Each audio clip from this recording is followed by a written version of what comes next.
புதுச்சேரியில் தாவேகாவின் பொதுக்கூட்டம் துறைமுக மைதானத்தில் நாளை மறுநாள் நடைபெறுகிறது. மழை காரணமாக சேரும் சகதியாக இந்த மைதானம் தற்போது மணல் நிரப்பப்பட்டு பொதுக்கூட்டத்துக்கு தயாராகி உள்ளது.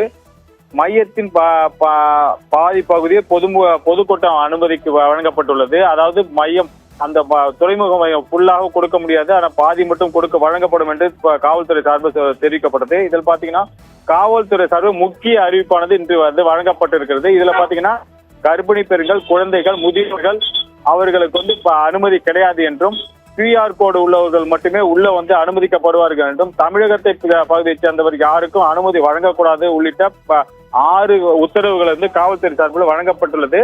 இன்று வழங்கப்பட்டுள்ளது. இதே போல பாத்தீங்கன்னா தமிழக வாகனங்கள் உள்ளே நுழைவை தடுப்பதற்காக 4 மையங்களாக புதுச்சேரியில கன்னிக்கோயில், மதகடிப்பட்டு, காலாப்பட்டு மற்றும் கோரிமேடு பகுதியில் தமிழக வாகனம் தடுத்து நிறுத்தப்படும் என்று கூறப்பட்டிருக்கிறது. அதே போல பாத்தீங்கன்னா மாநாட்டுக்கு வந்து குடிநீர், கழிப்பிட வசதி மற்றும் அவர்களுக்கு தேவையான பாத்ரூம் வசதிகளும் செய்து தர வேண்டும் என்று காவல்துறை சார்பில் கூறப்பட்டுள்ளது.